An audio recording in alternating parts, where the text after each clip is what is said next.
What is going on, guys? Welcome back, and today we're going to be talking about the Russian Grand Prix, and what an absolute snooze fest it was. So lap one was the most exciting point of the race in terms of on-track action. Valtteri Bottas, we thought maybe, he'd have a good chance into turn two, and did he have a very good start? Yes, indeed, with that slipstream as well. He flew past the two Ferraris, especially Kimi, who was still sat on the grid, getting some serious wheel spin and a terrible start, still managing to maintain P3 for then. And Jolyon Palmer, unfortunately, had one of the worst weekends of his career, as Grosjean going up the inside at turn two. And I would admit that I was a little bit hasty to say that Grosjean particularly dive-bombed Palmer, but it was a racing incident, because Grosjean tried to go for the gap up the inside. Palmer had a car to his left as well, so he had nowhere to go. He was kind of pinched on the apex. Grosjean hit into the side of him, and it was actually quite an interesting crash. There was a lot of pieces of debris, brought out the safety car, and then Valtteri could settle his nerves and get ready for quite an intense race. Not for us, the viewers. It was pretty nice. Just have a cough. Sorry.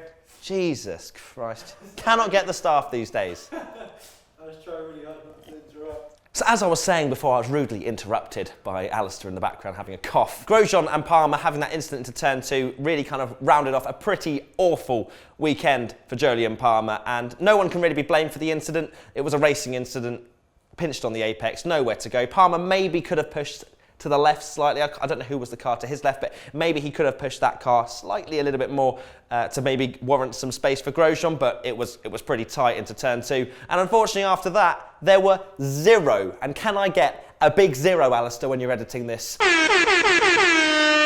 Overtakes. There was nothing, absolutely no overtakes on the track. I mean, obviously, you can say blue flag overtakes, or when Ricciardo broke down and everyone went past him, but no actual overtakes happened in the race. And that has apparently, and don't quote me on this, I read this on Twitter, it could be completely false news, but apparently that's the first time it's happened since 2009. So, not great for the casual viewer who maybe just wants to see a few dive bombs.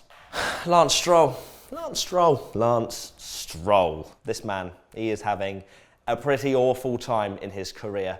Spinning when the safety car came out. I don't know if it's because, he got onto the curb and then had a little spin. Maybe he was shocked by seeing the SC Delta come up or something and maybe tried to brake, or I don't know. But Lance Stroll spinning on his own, doing a Valtteri Bottas, but then that was in kind of wet conditions. This was in the dry. And Lance Stroll, he didn't actually crash though. So, he finished a race. I'm sure he's feeling pretty happy. P11, it's not any points, but it's a start. After lap one, it was just gaps everywhere, and I was just sat there on my phone the whole time pretty much during the race. I mean, obviously, a bit of Twitter banter, look up, oh wait, no overtakes, back to the Twitter banter. It was one of those races where really social media kept me interested in the race. And it was even like, I'm sure for Tommy as well, the editor of WTF1, trying to make some funny tweets. I was trying to do funny tweets. We're just like, I know Tommy actually did one that was just like trying to find something to tweet about this race. It really was that much of a struggle, and really only a few highlights that we can really pick out. So Kimi Raikkonen had a pretty funny moment when he went into the pits first, came out, and then he said, how come we didn't jump Bottas? And then his pit engineer came back and said, Bottas is leading the race, Kimi. And he was like, oh, because obviously he got mixed up with Hamilton and Bottas potentially. And when he saw Bottas down the road, he was probably thinking, how's that happened? But Valtteri was the main #1 driver at Mercedes this race. Let's calm down, Matt. He hasn't got that far yet. And Hamilton, a distant, non-existent fourth. I'm sorry for all the Hamilton fans that are going to say he had this problem, he had that problem. I know he was overheating, etc. I'm sure there was issues with his car that caused him to be so far behind the rest of the guys, but at the same time just had it was throughout the whole weekend. You have to admit that, Hamilton fans, that he wasn't there really throughout the whole weekend. Qualifying, he messed up. Free practice, Bottas was a match for him, and in the race, Valtteri got a great start, and then some excitement happened when Vettel put on the super soft tyres. Bottas pitted quite a little bit earlier than Vettel, and Vettel came out the pits after leading for quite a bit, and he was quick. I don't know why the Ferrari was better on their tyres than the Mercedes on the super softs, but my days, Vettel closed in so quickly. We've got some replay of Bottas locking up both of his front tyres, running wide and being about that far away from the wall. I'm sure it was a little bit of a squeaky bum time for him there, but Vettel closed in, got to about a second and a half, and then it was the dirty air effect, and that really did affect the Ferrari quite a bit. And then we were just praying, like, maybe the one overtake will be for the lead and it'll be great and they'll have a nice little battle. I personally wanted Bottas to win, but I wanted it to be like quite a, overtakes here, there and everywhere, just purely because I was falling asleep. But at the same time, seeing that gap come down, Raikkonen was setting fastest laps, although slightly irrelevant because he was like 8 seconds down the road, behind them even. He wasn't ahead of them, Matt. And then Felipe Massa came to his rescue. Valtteri and Felipe, I'm sure, get on very well, and that was evident from Felipe's little, oh, there you go, mate, off you go. Oh, sorry, Vettel, I'll just, you stay behind me for 3 or 4 more corners. And then Sebastian Vettel, I'm not sure if you guys saw this, but he decided to give the middle finger to Felipe on the warm-down lap, just kind of popped over his shoulder, gave him the middle finger and said, thank you very much for no help indeed. Shout out to the Force India guys, P6 and P7, a very, very strong result for them. Ocon finally not finishing P10. I'm sure he's going to be very happy with those amount of points. And Force India is just slowly climbing, starting to maybe even think about Red Bull and maybe overtaking them because Red Bull was so far off the pace. Shout out to my Renault crew.